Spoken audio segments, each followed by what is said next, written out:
السلام علیکم۔ میرے بیان کا دوسرا حصہ جو اب میں کہنے جا رہا ہوں،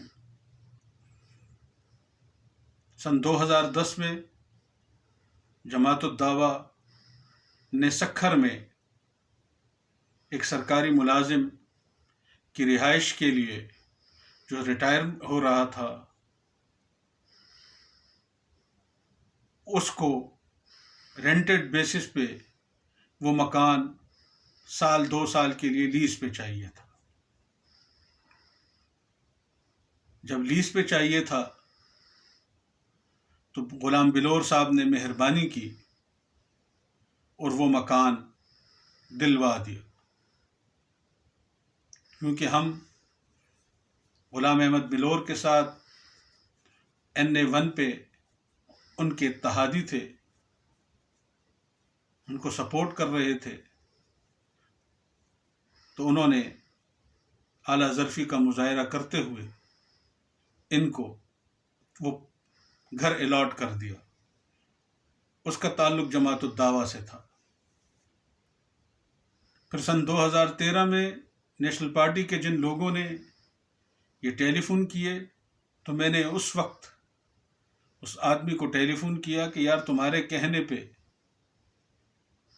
یہ کام ہوا اور اب نیشنل پارٹی میں غلام بلور کے گھر میں یہ ایک مذاق بنی ہوئی ہے، ذرا تم اس کو بھیجو۔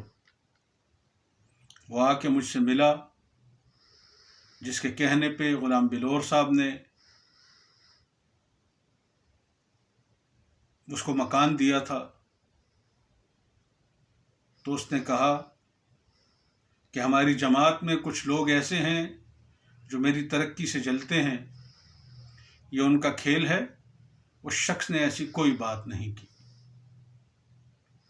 وقت گزر گیا، میں طالبان کی ریکارڈنگ کرتا رہا یا جو بھی کرتا رہا، وہ طالبان جو CIA کے پیرول پہ تھے، جیسے آفتاب احمد خان شیرپاؤ کے، جیسے اور کافی ہیں، ایک لمبی لسٹ ہے جو اداروں میں پڑی ہے، اور چیئرمین نیب صاحب کو ان سے متعلق بھی میں نے کچھ ریکارڈنگز دی ہیں۔ سپریم کورٹ نے اگر بے حسی کا مظاہرہ کرنا ہے سر، یا وزیر اعظم عمران خان کے دفتر نے کیا ہے تو وہ ان کی مرضی ہے۔ ایک ساحل تو آپ کے دروازے پہ آ کے کھڑا ہے۔ میں اس لیے یہ بیان دے رہا ہوں کہ سن 2017 میں ہماری مسجد میں جماعت الدعوہ کے کچھ لوگ آ کے داعش کی تبلیغ کی بات کرتے ہیں، پھر آ کے ہمیں مسجد سے دھکے دے کے نکالا جاتا ہے۔ تو کون ایسا ہے جس نے یہ کروانے کی کوشش کی کہ عمران کو اور جماعت الدعوہ کو آپس میں لڑا دو؟ اور اس کا فائدہ کس کو ہونا تھا؟ اس کا فائدہ امیر حیدر خان ہوتی، آفتاب احمد خان شیرپاؤ اور پرویز خٹک کو ہونا تھا۔ OPA خیبر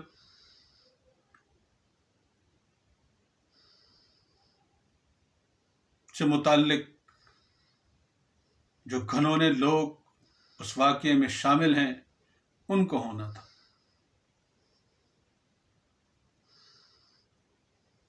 اور بعد میں جماعت الدعوہ کے یاور نے جب ٹیلی فون پہ مجھے کہا کہ محترم، کچھ لوگوں نے آپ کے اور ہمارے درمیان غلط فہمی ڈالنے کی کوشش کی، اب ایسا نہیں ہوگا، تو وہ ریکارڈنگ میں نے DSP فدا حسین صاحب کے واٹس ایپ پہ بھیجی ہے۔ سوال یہاں یہ پیدا ہوتا ہے کہ رمضان میں جاوید اور شیخ حسن جو اس کھیل کے مرکزی کردار ہیں، سیکٹری فائنانس ضیاء الرحمان کے رشتہ دار ہیں، اور ان کی فیملی میں سے ایک میجر جنرل صاحب ہیں جو ہارون بلور کے بڑے اچھے دوستوں میں سے تھے۔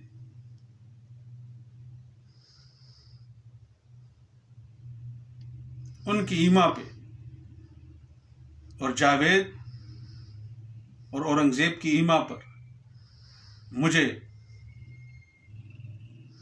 ایک درخواست کے تھرو کوتوالی تھانے میں رکھا جاتا ہے کہ آپ نے کسی سے جھگڑا کیا، اور جب میں نے بتایا کہ یہ لوگ مسجد میں آ کے داعش کی تبلیغ جو کرتے ہیں یہ ان کے دوست ہیں، اور جب عدالت نے یہ بیان دیا تو ہمارے علاقے کا سعید ناظم اور میری مسجد کے ساتھ متصل ممند ہیں، بڑے نفیس لوگ ہیں، وہ 2 شخص آئے تھے اور انہوں نے کہا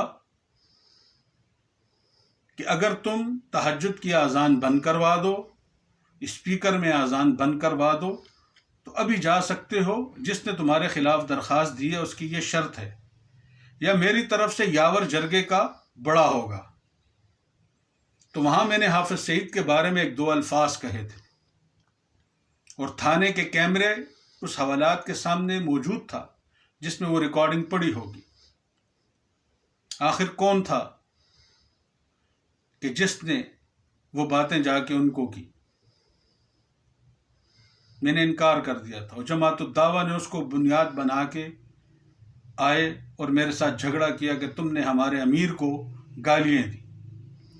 تو جماعت الدعویٰ کی بڑی اعلیٰ قیادت میں کچھ لوگوں کو میں نے بہت وقت پہلے کہہ دیا تھا، جب انہوں نے کہا تھا کہ شیخ صاحب آپ اس مسجد کو جماعت الدعویٰ کے حوالے کر دینا اور ہمارے ساتھی بن جائیں، تو میں نے انہیں کہا تھا کہ حافظ سعید کو میں کبھی اپنا امیر المومنین نہیں مانوں گا۔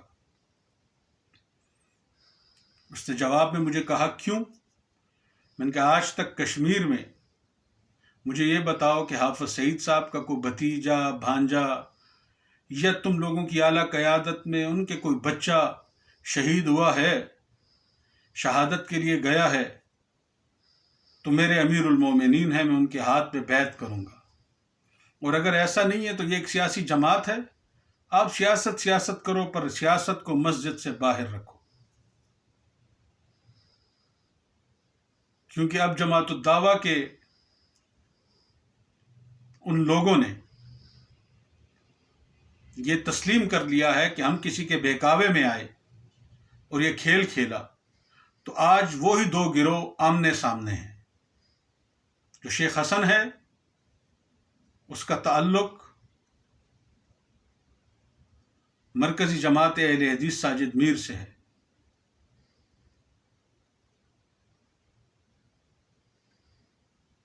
اور وہ ساجد میر جس نے آرمی چیف کو قادیانی کہا تھا۔ یہ اس وقت 2 گروہوں کی لڑائی ہے۔ اسی لیے میرے ان 2 روزنامچوں میں یہ لکھا ہوا ہے کہ اگر میری جان یا اس کو کوئی نقصان پہنچتا ہے تو ان کی ذمہ داری یاور اور عتیق الرحمان چوہان اور ان لوگوں پہ ہوگی۔ تو محترم یاور نے تو کہہ دیا ہم ان کے بہکاوے میں آئے تھے اور ہم سے غلطی ہوئی، تو لہٰذا جماعت الدعویٰ سے ریلیٹڈ میری اس درخواست میں وہ 2 روزنامچے ہیں، اس پہ انکوائری کبھی بھی نہیں ہونی۔ اور میں یاور کو، کیونکہ اس نے معذرت کر لی کہ جو غلط فہمیاں ڈالی آئندہ نہیں ہوگی، میں جماعت الدعویٰ کے ان لوگوں کو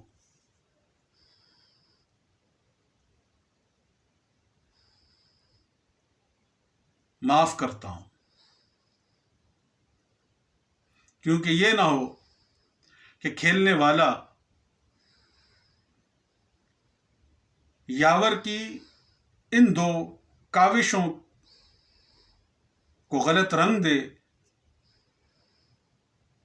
اور میرے ساتھ کوئی انہونی ہو یا میرے گھر کے ساتھ، تو اس کا ملبہ جماعت الدعویٰ پہ نہ ڈال دے۔ ڈی ایس پی فدا حسین صاحب، آپ چاہیں تو سیکیورٹی اداروں سے وہ ریکارڈنگ لے لیجئے گا۔ مجھے تو امید تھی کہ چیئرمین نیب مجھے بلائیں گے اور وہ خط لکھیں گے پرویز خٹک کی کرپشن سے متعلق، تو میں جماعت الدعویٰ کے یہ ثبوت بھی دوں گا اور یہ لکھ کے دوں گا، کیونکہ میں تو کھیل سمجھ چکا تھا اور پولیس بھی خاموش تھی، تماشائی تھی۔ یہاں محکمہ پولیس کے آئی جی ملک نوید، اکبر ہوتی،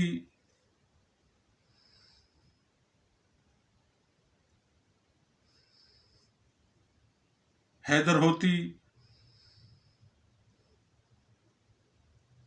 اور سابقہ آئی جی ملک نوید جیسے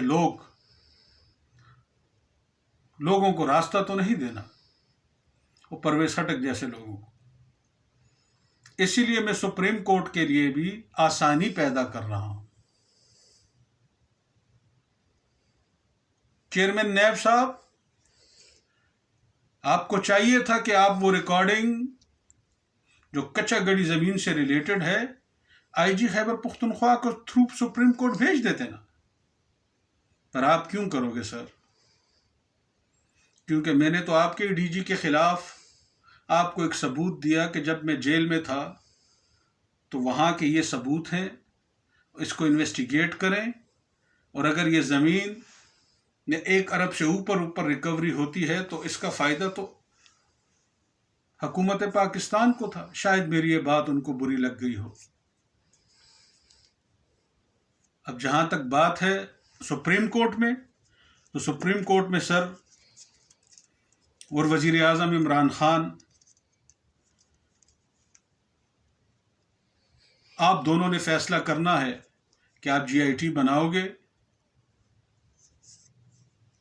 ملک دشمن عناصر کے خلاف یا نہیں، یا ایف اے ٹی ایف کے لیے ان کے ڈر سے جماعت الدعویٰ کے ان لوگوں کو بھیج کے یہ ثابت کرنے کی کوشش کی کہ یہ ایک دہشت گرد تنظیم ہے۔ آپ بتاؤ نا۔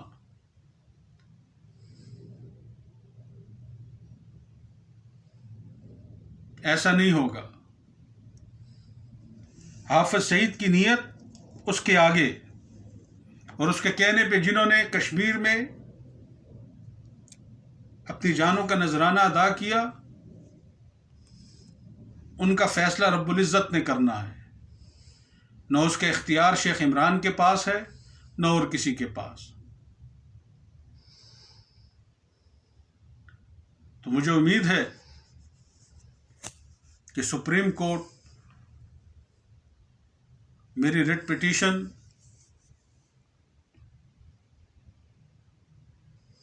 پہ وقار احمد سیٹھ کی طرح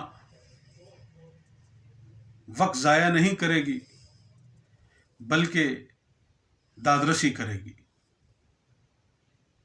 جہاں تک بات ہے انصاف کی، تو وہ تو انصاف اللہ نے بھی کرنا ہے، اور ہر طاقتور اپنے انجام کو پہنچے گا۔